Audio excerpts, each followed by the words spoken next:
கண்கள் கோர்த்து கொண்டு வாழ்வின் எல்லை சென்று ஒன்றாக வாழலாம்.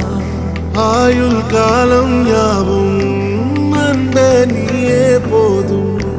இமைகள் நான்கும் போர்த்தி இதமாய் நாம் தூங்கலாம். நீயும் நானும் அன்பே கண்கள் கோர்த்து கொண்டு வாழ்வின் எல்லை சென்று